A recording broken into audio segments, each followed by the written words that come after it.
Hey there YouTubes, this is Grimweird coming back at you with more Enigmatica 2 Expert Mod Pack playthrough action for Minecraft 1.12.2, and this is E2E version 1.75. We are still on the planet, or returned back to the planet, of Stella, which is a lovely planet full of sacred springs biome, it's breathable air, lots of plants, it's very nice.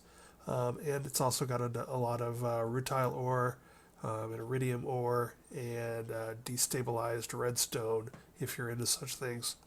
But yeah, so I've run my digital miner a few times here.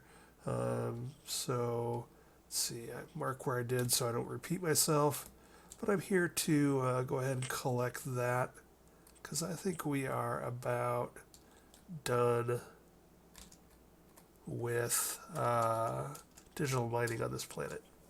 So I'm going to go ahead and mark this just in case I do come back. New mind.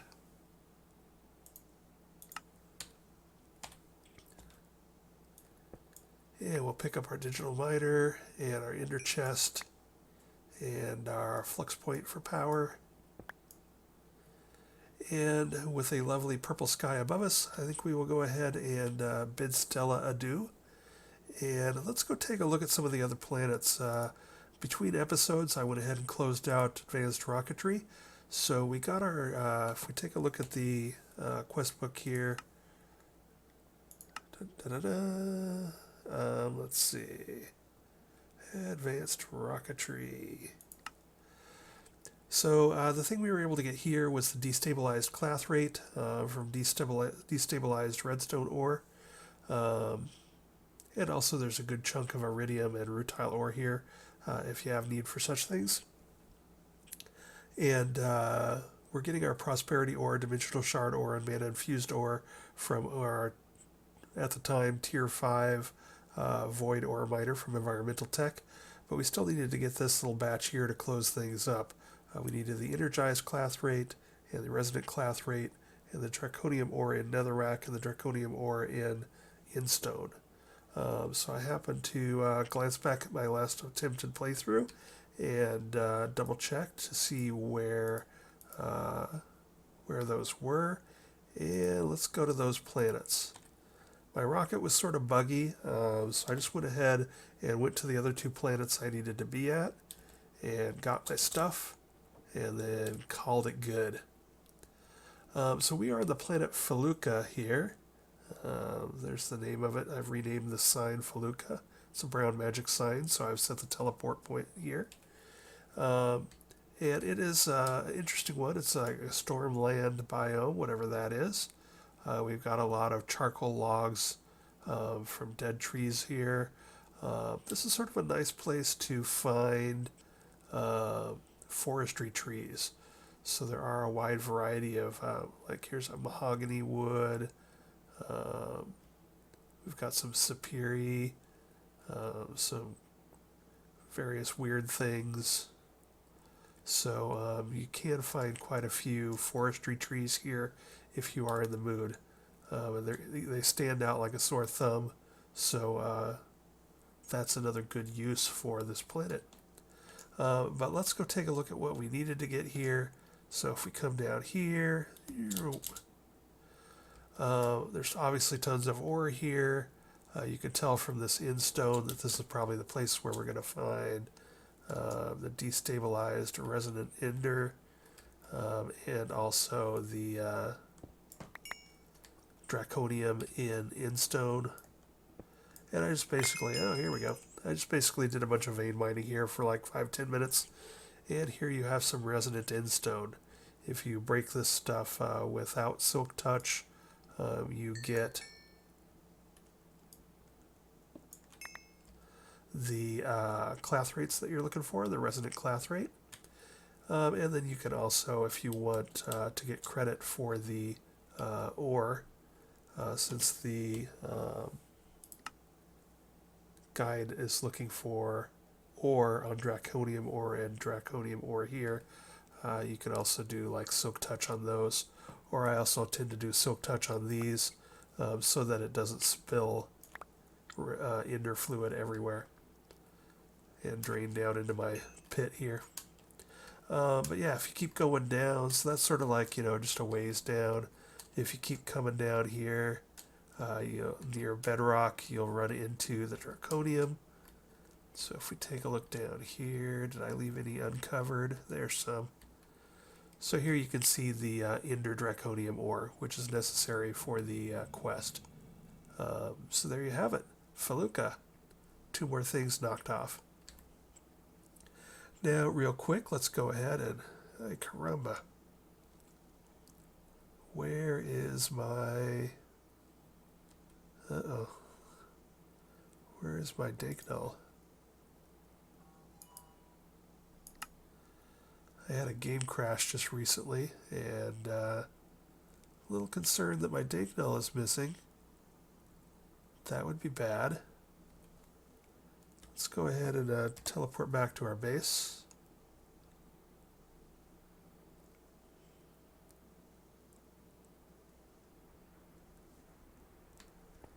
See if I accidentally threw it in here. Hey, there it is. Phew. Make sure it's full. Yes, okay. So we are good to go. Let's go ahead and put all this junk away.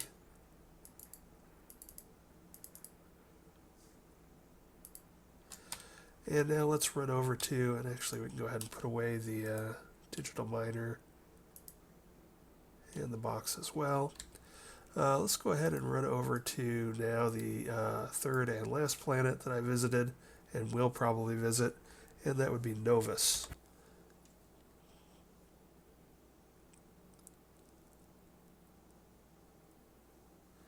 So Novus is a volcano planet. It has a volcanic island biome.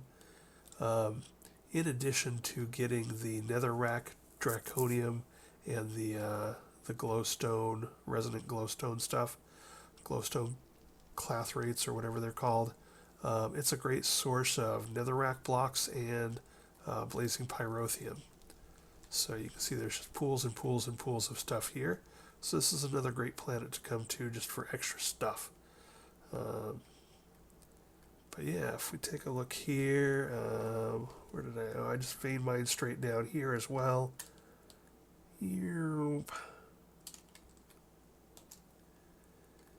when you get down in here, I think that's where I started seeing the... so much ore, it's hard to move around. Let's go ahead and vein mine.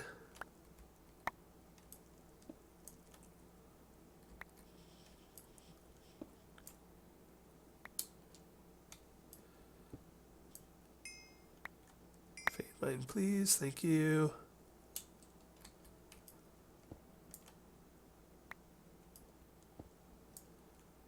Things are getting a bit laggy here.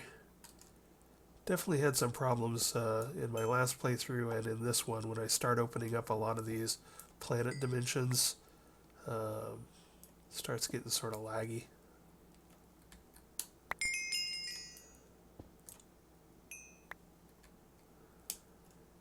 Anyway, if we come down here a bit, there's some. So there's the energized netherrack that we need. And this one, if you break it, that was silk touching it. You can silk touch it to avoid spilling the netherrack everywhere. Or also you can break it to get the clathrates. And then this stuff spills up.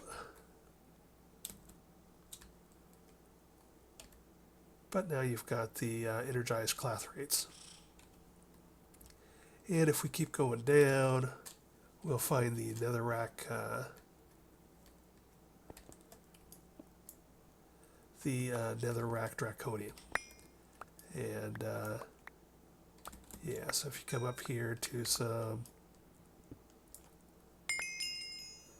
I'd say probably like in the 15 to 5 range, you'll find some pretty big veins of it. There's some more. So yeah, and again, you can silk touch that to get credit for the quest. Oof, lag. Lots of vein mining on these planets sort of lags things out. But you get the idea. We've got plenty of nether draconium ore here, and that is how I closed out advanced rocketry. I also went ahead and did the astrobody data processor for looking for asteroids, but we're not going to fart around with asteroids. We don't really need any of those. So advanced rocketry is done.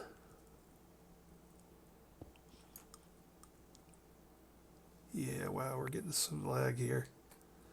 So we're going to go ahead and bail on this planet.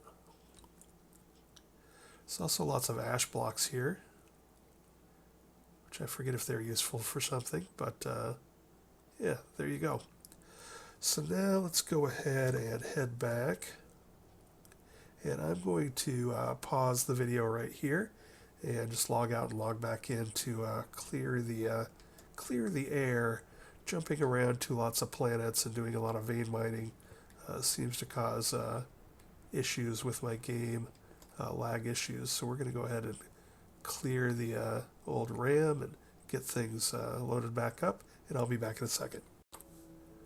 Alright, we are back, and with the closing of advanced rocketry, we are now getting towards the end game. So basically we have Draconic Evolution and Bragging Rights are the main things we have left to do, both of which I don't have a lot of experience with.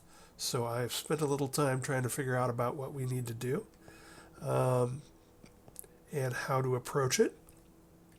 So I'm moving pretty fast through this mod pack, and while I'm not making the most complicated or interesting builds, and I'm not doing a lot of side projects, I am trying to sort of identify what are the exact roadblocks and choke points and key technology advances that I need to do to quickly move through mods.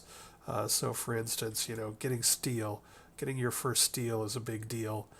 For me and my goals, getting my first 3 mechanism machines so that I can make my Oscal glass laser gun was a big deal. For me, making my dragon steel armor was a big deal. There are things like that. Getting my advanced generator, Enderium advanced generator up and running. Those technology points of offense, defense, power generation, power storage, power movement, and then also moving your way through the different mods and how they're interconnected, like getting alchemical brass and thaumium from Thaumcraft because you need them in astral sorcery and etc. It's what are those key sort of technology breakthroughs that you need to get to quickly move through things. Setting up UU matter very early and letting that chug along so that we could do things like make 10,000 pistons and we can make a bunch of environmental tech connectors and we can make a lot of the core frames, the things like machine frames and advanced machine frames and things like that to help us move through the mod packs faster.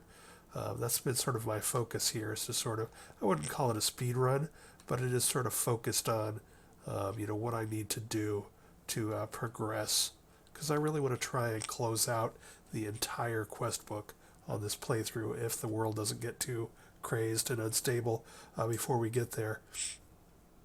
So if we take a look at things here, let me go ahead and put some of this stuff away. And if we take a look at our quest book, we will see that we have made some serious damage here. So I have done some more just stuff. We've got a lot of green check marks here. We're basically left with the rainbow generator, which is going to require some draconic flux capacitor that we still have to make because we're not that far into draconic evolution.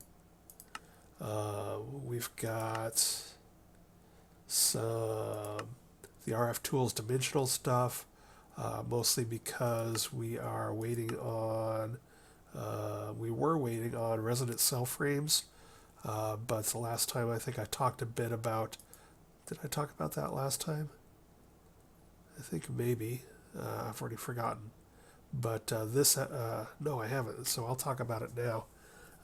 This was a key one. We need resonant cell frames for a bunch of stuff. So if we take a look at the uses of resonant cell frames, we need them for the dimensional stuff from RF Tools to close the RF Tools chapter. We're also going to need it for the Draconic armor bits. So you can see here the Draconic pieces all require a filled resonant cell frame. We need it to make the ultimate crafting table, which is what unlocks the bragging rights chapter. So that's important. We need a couple of them for that. And then ultimate crafting, the creative power cell, which would be a lovely thing to have, requires a whole bunch of them.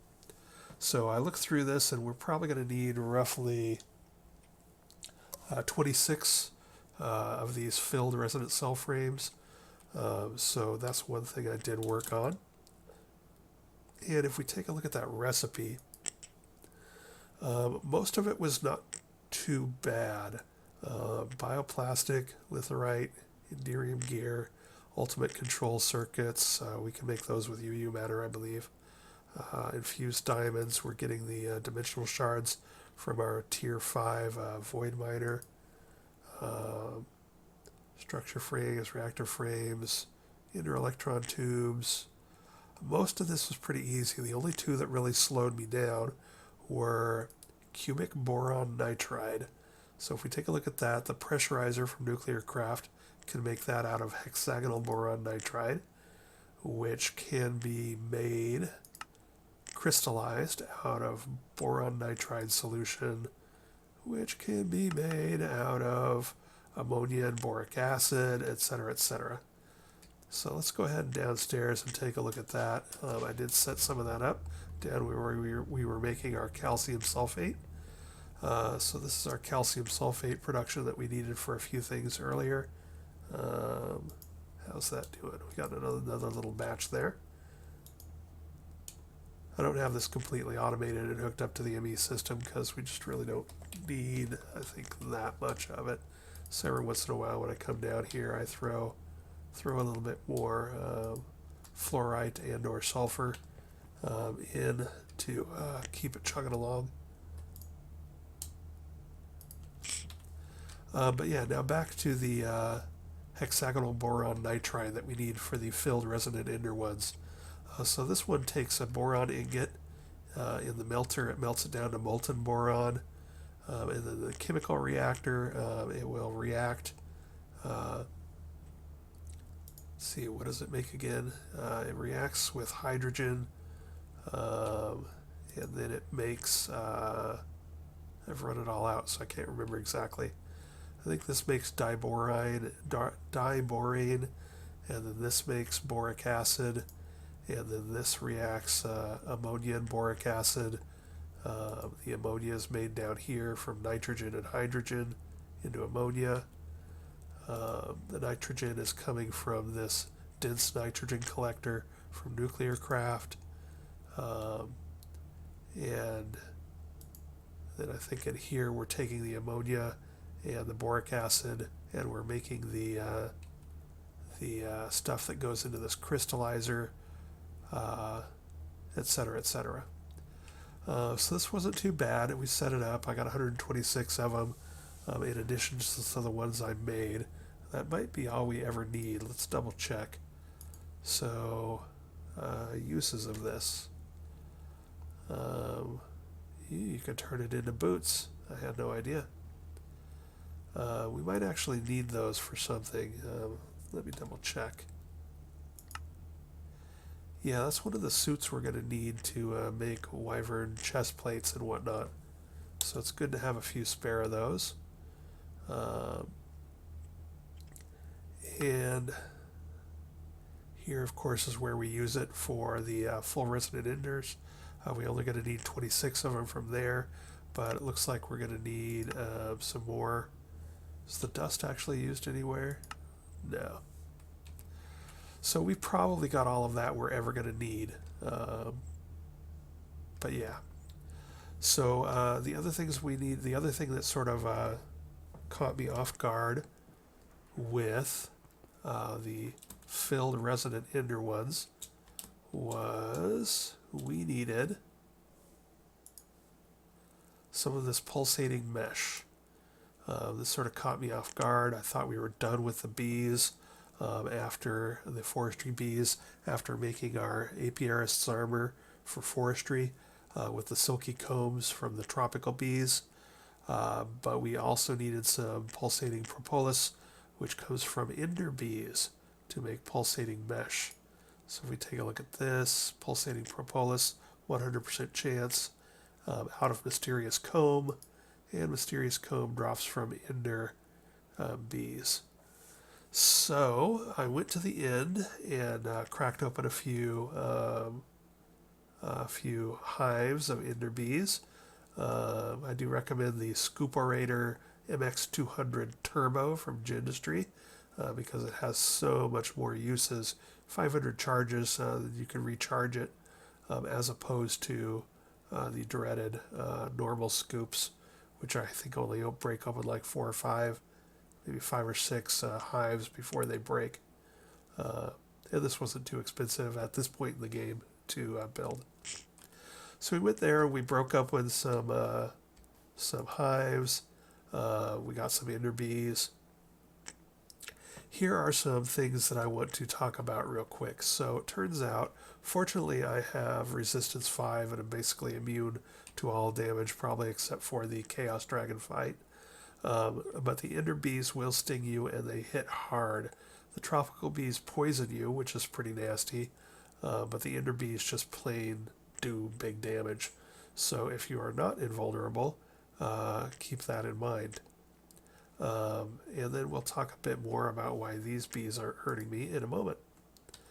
So I went and got them and was looking into, where to grow them and what they needed. And I figured for flowers they might need like ender lilies or maybe chorus trees or chorus flowers or chorus fruit or something.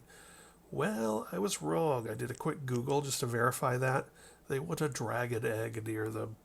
And I was like, oh, come on, please. I'm not going to throw my dragon egg down in the end and, be a pain in the ass and do all that stuff. And I should have. You only are going to need probably a couple stacks of this combs. And with time on a bottle, you can make that pretty quick. So I probably should have just, thrown my egg down and done it. But I thought to myself, hey, I want these bees to actually be back at my base. And I want them to use flowers instead of a dragon egg. And I want to actually look at Gindustry a bit more. Didn't need to, but I thought it was going to be a good diversion. And so what I did was I went ahead and made a genetic sampler, and I put a bunch of bees through it, a bunch of my tropical bees, I ran around and opened up a few more hives, got a bunch of other like types of bees, forest bees and modest bees and monastic bees and just all sorts of bees. And when you put them through this genetic sampler with blank gene samples and labware, it consumes the bee and it spits out one of their characteristics. So there are, if we take our bee analyzer and we grab a bee, let's do one of these tropical bees here.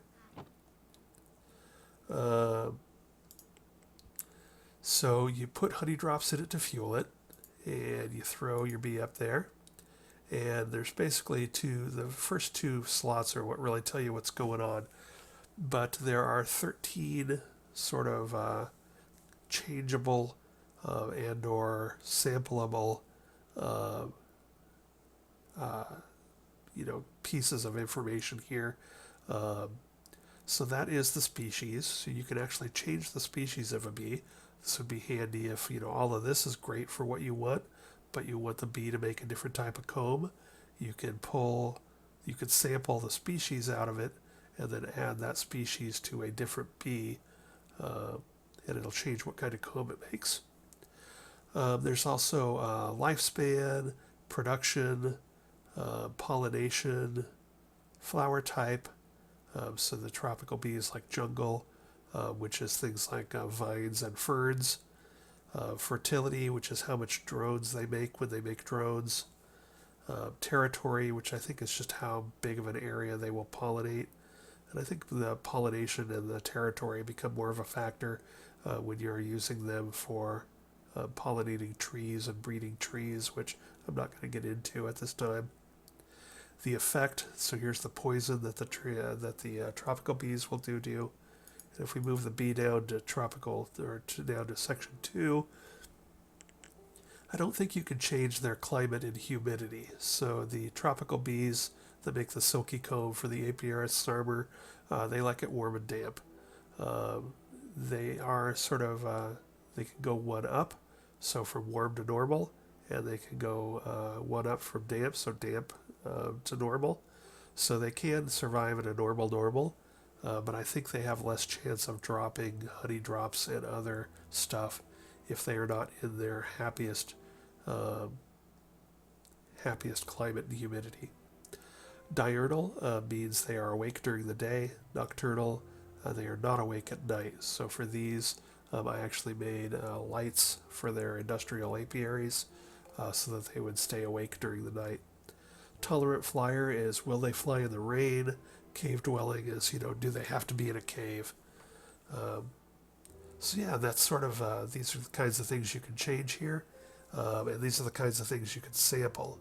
So if we now take a look at all of this junk that I pulled up, you can get cave dwelling, true or false, fertility, which is how many drones they're going to make, flowering, humidity tolerance, species, etc., etc. So what I did was I went ahead and run a bunch of samples through here, got a bunch of stuff, and then I made this guy. So if we go at Gendustry, and we want to do template. So you can make these blank genetic templates. They cost a diamond, which at this point in the game is no big deal, and some tin. But these blank ones, what you can do then is you can take these things over here. So if we grab something like, one of these, and you can just craft these anywhere. You can put your genetic template here. You can see I've already changed 5 out of 13 chromosomes or traits. And I can combine another one here and put cave dwelling on there. And then it'll be up to 6 of 13, and it will now add cave dwelling false. And so if we use this to imprint a bee, it will overwrite that bee's traits or chromosomes with these new chromosomes. So I'm not going to do that because I don't necessarily want that, but sort of shows you how this works. So then once you have this loaded up with the traits you want, so I have this with humidity tolerance, both 1 up and 1 down. The flower type is flowers, which are the vanilla flowers like dandelions and poppies, as opposed to, say, dragon eggs. I think the other ones are, the jungle ones would be vines and ferns. The desert ones are cacti. So cacti, jungle, ind, or flowers, I think are the 4 types that I saw. Effect none. So here's where you can take, some bees don't sting you. So the tropical bees have their effect of poison, but you can actually take that off of them by imprinting them. And in this case, the ind bees, since they sting really hard, I thought I might as well go ahead and take that ability away from them. And then fertility of 4 means they will breed a lot of drones, which I can then use to make liquid DNA out of, because I think I might need some more of that at some point in the future. And then temperature tolerance, both 1. So basically, if they like it hot, it'll go up or down 1. Basically, if it's normal, they will go up 1 and down 1. So this makes, this is one of the things I did here. And if we take a look at this guy, you can see It likes jungle stuff. We can go ahead and just, no wait, we can't. So one of the problems I ran into when I was doing this, and this is why I probably should have just done time in a bottle and thrown down a dragon egg over in the end and just bashed out these mysterious combs and called it a day, as opposed to going down this rat hole. If we look at the gen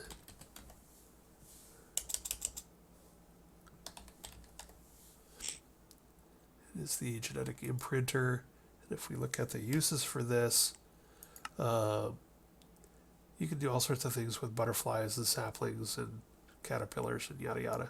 We're not going to get into any of that I'm aware of. But I was sort of bummed because here we have queens. You can see there's the Ender Queen.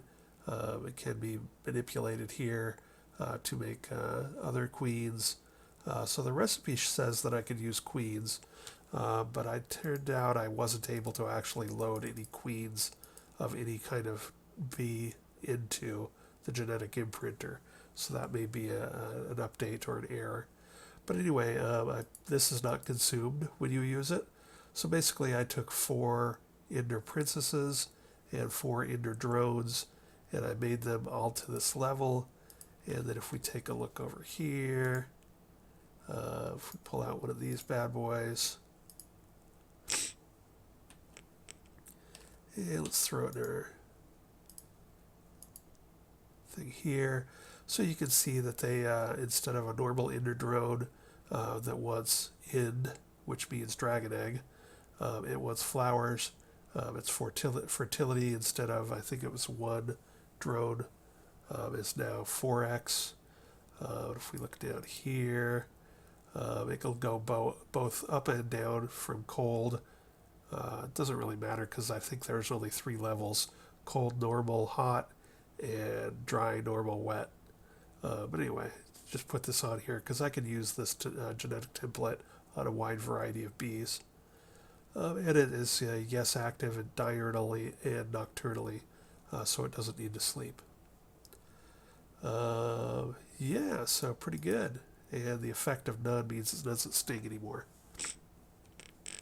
So that is what was going on. I went ahead and did that just for sort of kicks and giggles. Again, if you're not into it, or if you've done bees before and don't want to, you're probably only going to need like a couple stacks of this stuff. So I wouldn't worry too much about it.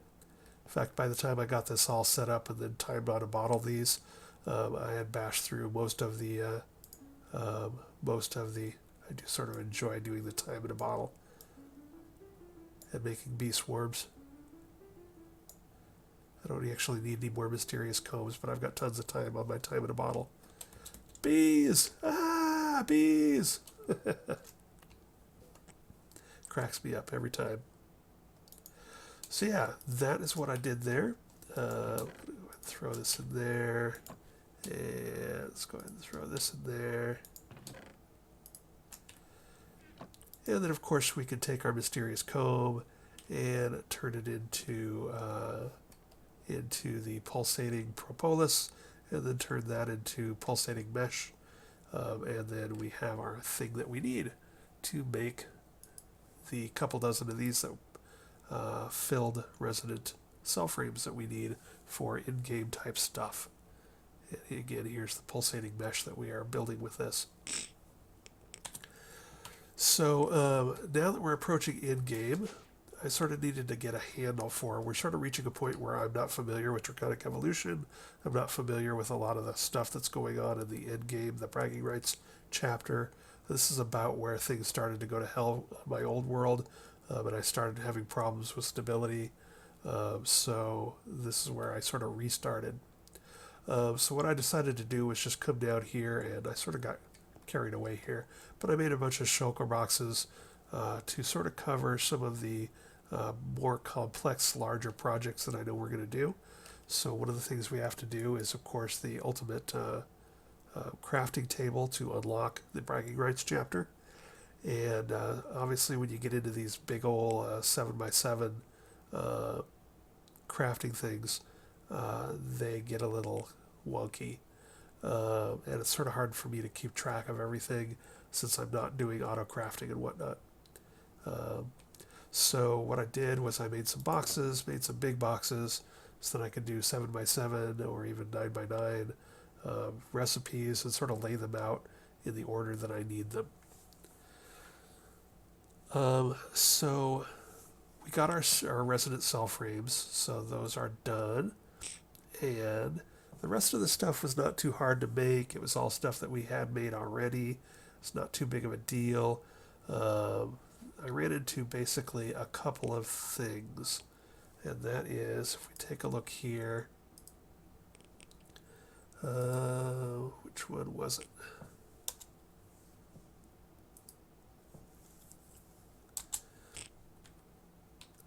There was something we needed. Oh, it was for RF tools. So in RF tools, it was the shape card. One of the things I was trying to finish up was, just all the variety of crap that we needed to get rid of to close the other chapters too. And that's where I ran into something that I wasn't expecting, which was to make the shape card, which is required for the RF tools chapter, you need a psi-metal hammerhead, which requires psi-metal, which requires psi-metal ingots, which is actually made with spell infusion from an iron cat assembly and a trick infusion spell. So we could talk briefly about that. If you're like me and have no experience with psi, that came as a bit of a shock. But where did I put that? It's over in my magic area. So what I had to do was build a CAD assembler from psi, and then also a spell programmer from psi. You can see I still have the trick infusion here. I'll be honest, I sort of just blew through this as quick as possible. If I aim away and hit C, this opens up, our default hotkey is C to open up your sort of tutorial and your leveling area. And how you do this is you basically end up piecing together spells as two parts of tutorial, and then loading them into your spell gun, your casting assistant device, and then using them once to level through things. And I had to get all the way up to, I think level 10 was the trick for turning gold into psi-metal. So that took some time. I didn't film it mostly because I don't really know anything about psi, and I was moving really quick and sort of just half-assing it. One thing you can do is there are buttons here, so these patterns can get pretty complicated. You can add all sorts of just crap here, and then you have to link them together, so then now you can give them colored arrows. So these spells that you have to do get pretty complicated, and it took me a minute to figure out what was going on, but I watched a decent playthrough version of this, and I sort of, got it figured out a little bit. But most importantly, that person, and I'll try and put the link in the description, but that person pointed out that you can shift import from clipboard the spells, and that made things much easier. So I basically just, did copy and then shift import and pasted them into here to make the things that I needed and just move through this really quick. And while I don't think I could claim that I know much about psi yet, I do know a little bit more now. And so I can sort of move through here a bit. And so that allowed me to get to trick infusion for making the psi-metal ingots. And again, that was for the RF tools shape card. That was for this bad boy to get the psi-metal hammerhead. So that was another little rat hole that I found between episodes.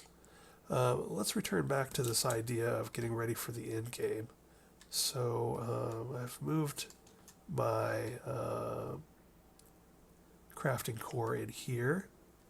got it powered up and got lots of pedestals for it. So what I'm going to do here is I'm just going to set up, there's a lot of things that I want to build, and a lot of them are complicated and require, farting around to get all the ingredients. We want the fusion crafting core. It's going to be another big one that's going to be required for in-game. This bad boy.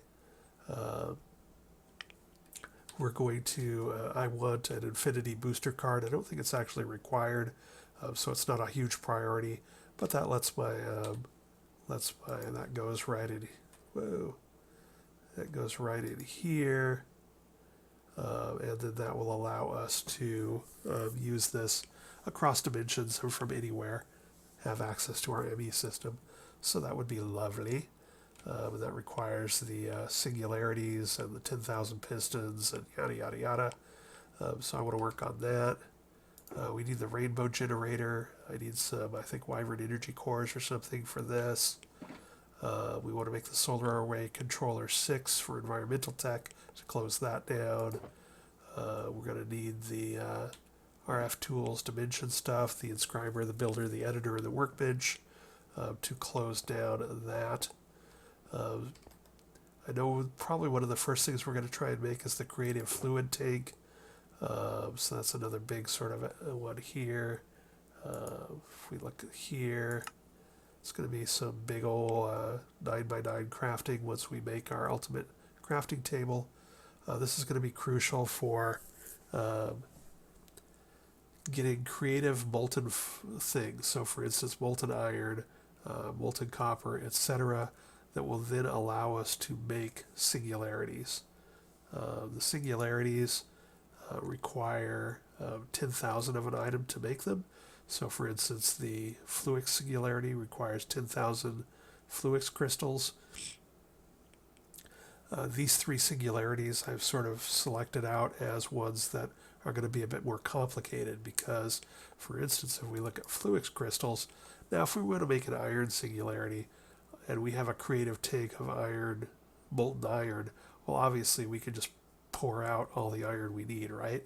10,000 will just have molten iron is just no big deal because it'll be free. However, there is no liquid version. There is no molten Fluix crystal. So these three singularities are ones that I've identified as potential sticking points for us. So our Fluix crystals were going to be made by redstone, nether quartz, and charged surface quartz going into water. Or in our case, we're using the crystal growth chamber for them from AE2 stuff. But that's going to be a lot to make 10,000 crystals. So we're going to go ahead and make some Fluix essence. So I made, these are only tier 4 seeds, so it wasn't too big of a deal to make them. We've already got tier 5 and tier 6, so going back to tier 4 is no big deal. So we're going to try and grow up a whole bunch of this essence and get our Fluix crystals that way, as opposed to mining them or crafting them through this way. And then another one, there is no real way to make, there is no liquid molten lapis lazuli. There's not really anything like that. So we can't make our creative tank of fluid lapis. There is no fluid lapis. So that's another one where it would be nice to just be able to go ahead and use essence. We'll just grow ourselves thousands or tens of thousands of lapis. And then the last one is the black quartz singularity. And again, there's just no, creative tank isn't going to help us. So we're going to go ahead and make some black quartz essence. And so we can see that down here I have put in the lapis and the black quartz and the Fluix, and we've got these bad boys growing. And I've just been letting them run. We're up to like 600, so we're going to have to let this run quite a bit.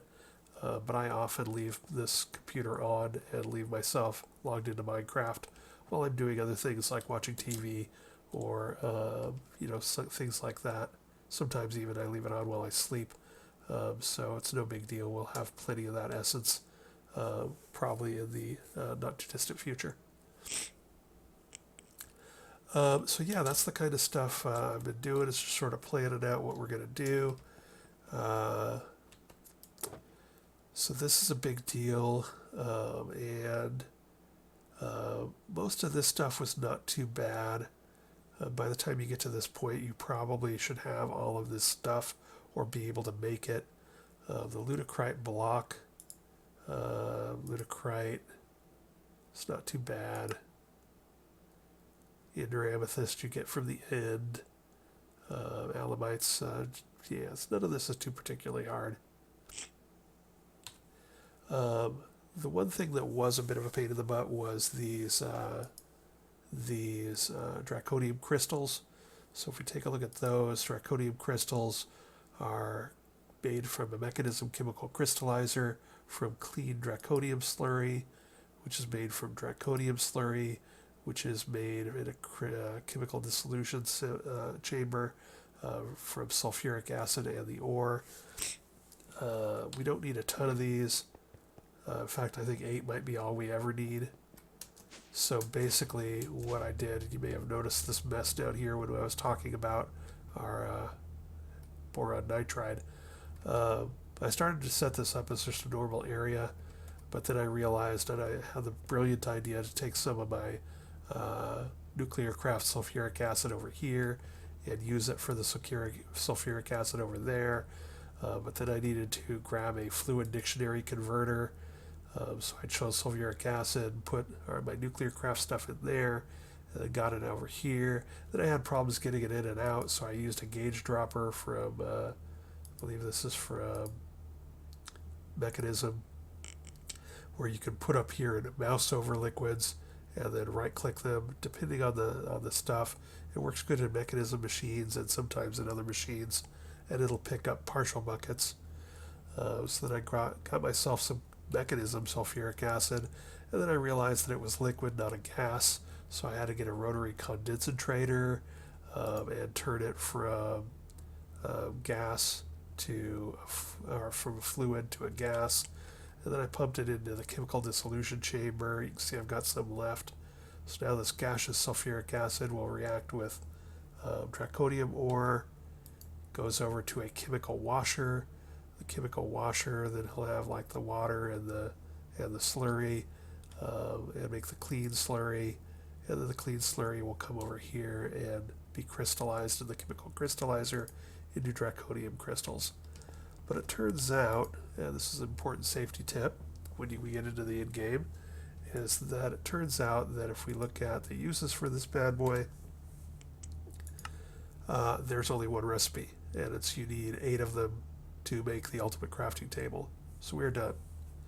And that's why I sort of just, slapped this together. I realized that as I was starting to build it, I realized we'd only need 8. And so then I just sort of, whatever. I just grabbed it and did it quick and dirty. And now that I've showed you guys that sometimes necessity is the mother of invention, and sometimes that mother is ugly.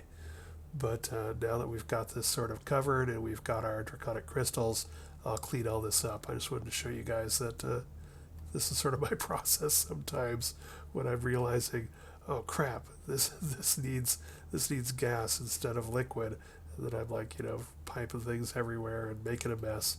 So we'll clean all this stuff up and it'll be good to go. This is probably all the hexagonal boron we'll probably ever need. We're probably getting close to having enough of the calcium sulfate too, but those are nicer installations. And I didn't really show me building it, but it's the usual thing. I got a bunch of ender pipes back here, just taking stuff from one into the next. Got a sink for some water down here. Got a fluid trash can to get rid of some waste. Got fluid filters in here to make sure the right stuff goes into the right spot. The usual thing. So the last thing we need to do for our crafting table is, let's head back upstairs. Last thing we need to do for this bad boy is we need the Wyvern cores. And these, we can make them. I noticed we needed shulker shells, and that actually gave me the idea to go ahead and make a bunch of shulker boxes. So that's why I've got all these here, just because I think they're sort of cool looking. And they're nice and big, so you can lay out even a 9x9 recipe. You can lay it out here to make sure you've got everything you need. And I went overboard and built like probably twice as many as I need. But we're going to have a box for our creative fluid tank, our creative generator, our creative power cell, our creative this, that, and the other thing, so we can assemble our components as we need them. But what I did was I came over here and probably see one spawn here quick, but I went ahead and replaced my, there's one. Occasionally see a cube show up in here. But I replaced my shulkers make funny noises when they die. But I had a mob duplicator pumping out wither skeletons here for the skulls to feed my wither boss station over there. I did go ahead and make get a mob imprisonment tool with the shulker in it when we went to the inn, and I finally went ahead and set that up. And so now we have got a whole bunch of shulker. I haven't even looked to see how many we have. Probably tons. Yeah, we're up to 1,700 shulker shells in addition to all the boxes I made. And I programmed these in so that we can make tons of shulker boxes if we want them. You even got a shulker trophy. And occasionally one of these was teleporting out and escaping from my box, so I did go ahead and put the Ender IO teleportation inhibitor obelisk over there as well, since I had to make one anyway to close out Ender IO. So if we look at Ender IO, inhibitor obelisk, I had made one of these to just close the chapter, and I went ahead and put that underneath my mob farm, so that'll clean things up a bit. Occasionally Endermen would die as they were teleporting out, and occasionally the shulker boxes would teleport out. They actually could live. They, I think, can take a little bit of damage, so occasionally they would actually teleport out either before they got hit or maybe even after they got hit. I'm not sure. But anyway, we nipped that right in the bud. So that is that, and Wyvern cores. So that's what we got to work on now. I'm going to pause the recording and see how far away I am from doing this. We need Primal mana, which is an alloy of IC2 coolant, Osgul glass, and Mirian. We can make all of that stuff, although IC2 coolant is slow to make. But we can make that. And then what else do we need? We got shulker shells. That's what that little aside was about. We've got plenty of shulker shells now. Draconic cores. I don't know how many of those we can make. I don't know if I have it all completely auto-craftable yet or not. Let's see what happens if I ask it for 20. No, I don't have the genetics processors or the draconium blocks programmed. But I have pretty much most of the rest of it, so that's pretty good. Oh, and the blaze powder. I have tons of blaze rods. I still have a blaze spawner over in that mob farm that we were just at, in addition to the mob duplicator and the cursed earth. So we should have plenty of blaze. I just haven't taught my system how to turn rods into. Yeah, we got 1,600 rods. All right, so I'm going to check and see where we're at for run time left, and I'll program in blaze rods and the some of those other things we need for the Wyvern core, and then maybe set up some IC2 coolant. I made some a while back. I made some overclockers, but then I think I tore it back down and moved it, so I can set that back up again. And I will be back in a moment.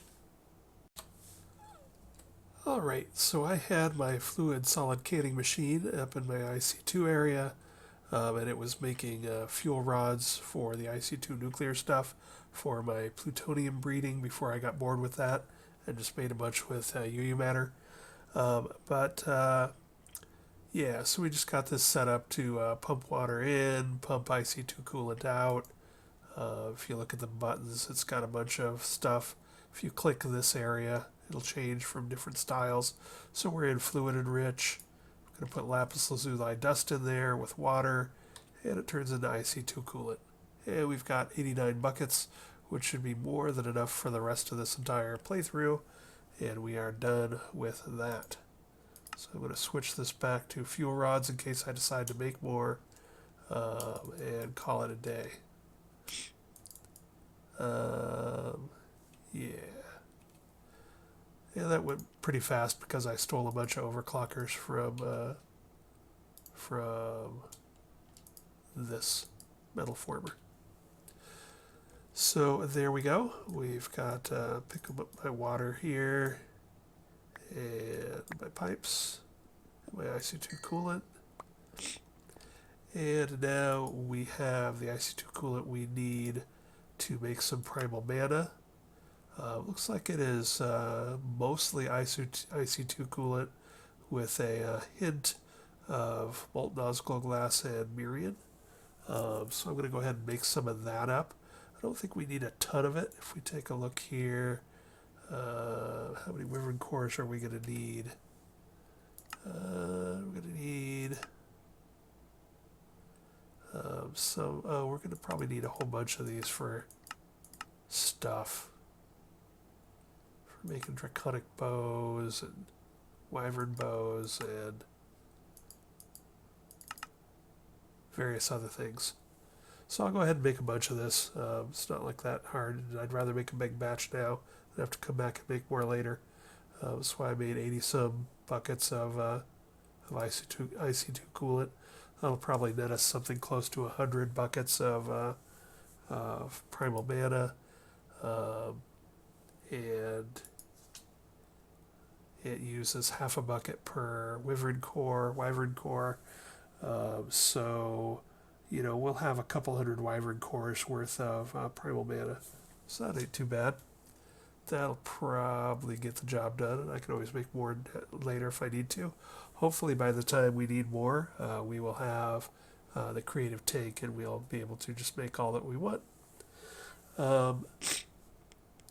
So I'm going to go ahead and make ourselves some primal mana, and then take a break for lunch, and then come back, and we will finish this episode off by making ourselves some wyvern cores, which are the last two pieces we need for the ultimate crafting table.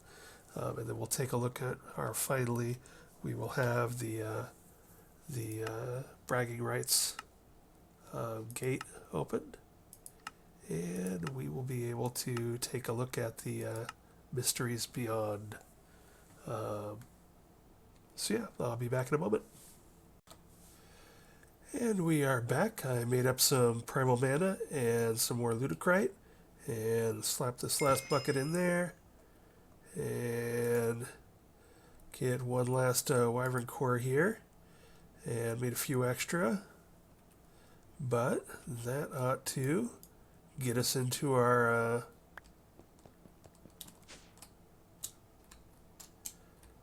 ultimate crafting table.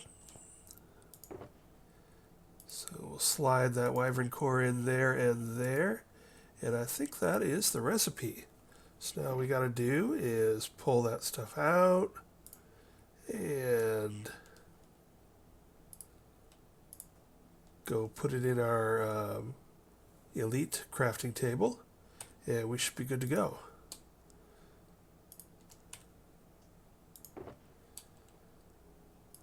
So we'll scoop up all of this.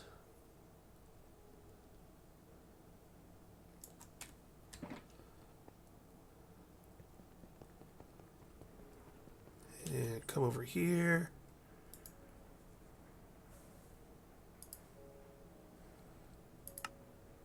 And boom. Looks good.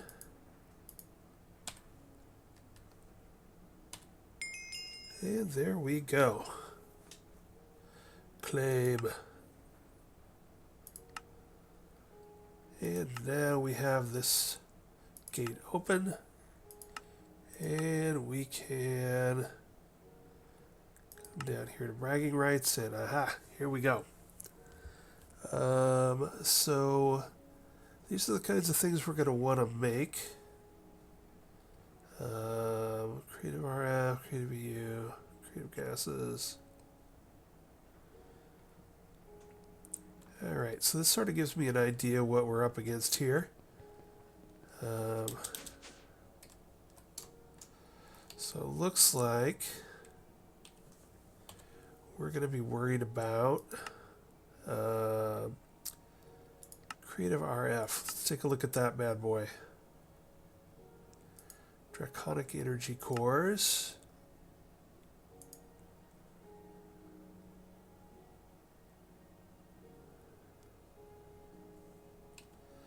That seems doable.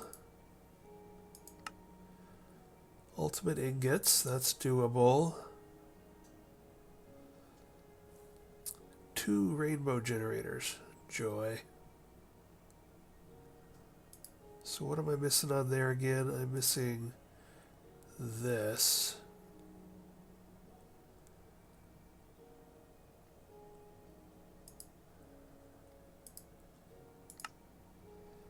Alright, so before we can get into the creative stuff, we definitely need to let's take a look at the creative EU real quick.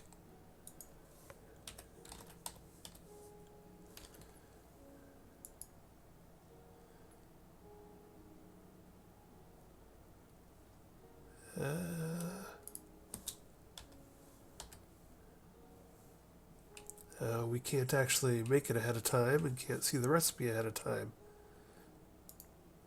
Most of the stuff in the quest pack, most of the stuff you can make ahead of time without unlocking it. You just have to unlock to get the rewards. But it looks like in this case we do not even have access to the recipes for creative EU. I think creative fluids. Wait, maybe that's just the wrong name. This would be the creative EU then. Creative generator. How does this look? I think this is all stuff we can make. Or we will be able to make once we get our... Let's see, we can take that off. So the fusion core, once we make that, that's sort of next on our list, I think we'll actually be able to make most of this stuff. But actually, the next thing we really want to make is the creative fluid tank. Because we can put molten metals in there, that's just going to make all life easier.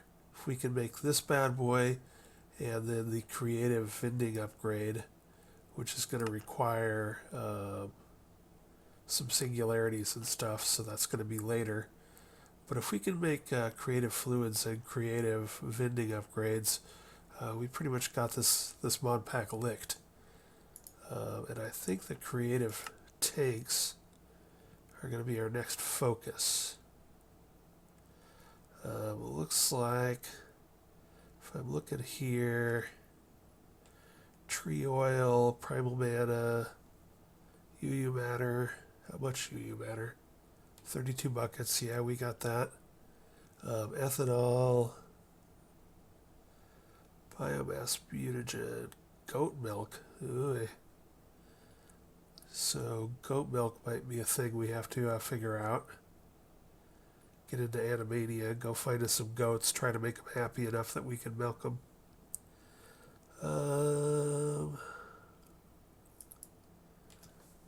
Yeah, we can do that.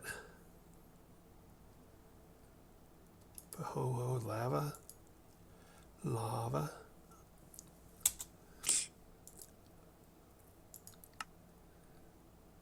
Okay.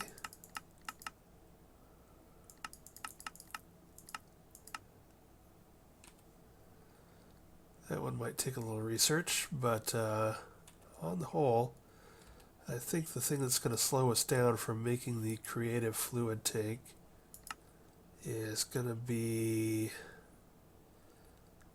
the chaotic core requires a chaos shard and a draconic tier fusion crafting core and a bunch of awakened stuff. That's going to require a Wyvern tier, one of these bad boys. So yeah, it looks like basically we need to start rounding up all the materials for all of this creative stuff as we work through Draconic. And we need to fight the Chaos Dragon once and get Chaos Shards. After that, we can make more out of UU matter, probably, if it's not too expensive. So that's about it. So it looks like our next order of business is in the spare time, or in the background, I'll start making up, start labeling these. We want the creative generator, the creative gas tank, and the creative blah blah blah, and I'll start throwing the mats that we need into here for all of that stuff, which will be trickling in as I make them in the background. And then, meanwhile, we will be trying to work our way through Draconic Evolution. And we are probably going to want a Draconic Bow and the Draconic Armor. You need to get a Chaos Shard first. So maybe we need... No, okay. The Chaos Shard requires the Draconic. Alright, so there's our marching order. We need to make the Fusion Crafting Core and the crafting injectors. And then we need to make Wyvern and Draconic. I would like to make the Draconic Bow as well and juice it up. And then once we have this stuff, we can go get a Chaos Shard, fight the Chaos Dragon, and then we will craft the creative fluid tank, and from there we'll get the rest of the creatives, and then we will win. Step 4, profit. Alright, so we've done things, so that is cool. We can now plop this down here. Let's see if we got anything good in our chests. Octopal compressed cobblestone. That's an awful lot of cobblestone. And some resonating gems. So nothing earth-shattering there. Pick this bad boy up, throw this bad boy down.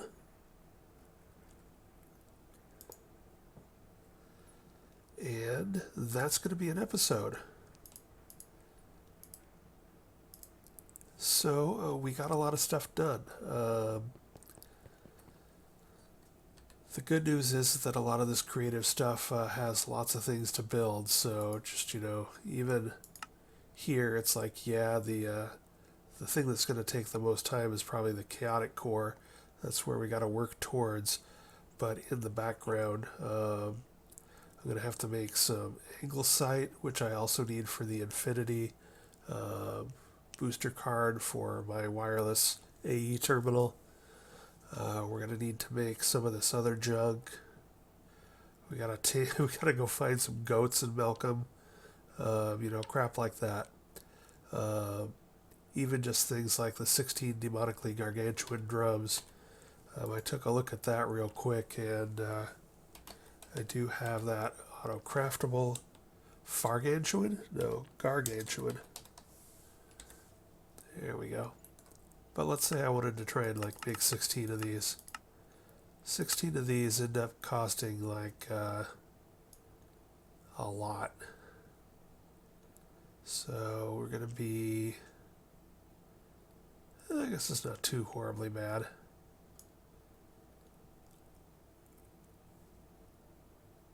It's not too horribly bad. But yeah, I can start making all this stuff in the background and storing it in those boxes. And probably in the next episode, we will try to, probably what I'll aim for is in between this episode and next, I'll make the fusion crafting core. I don't think there's anything too exciting here that we haven't done already.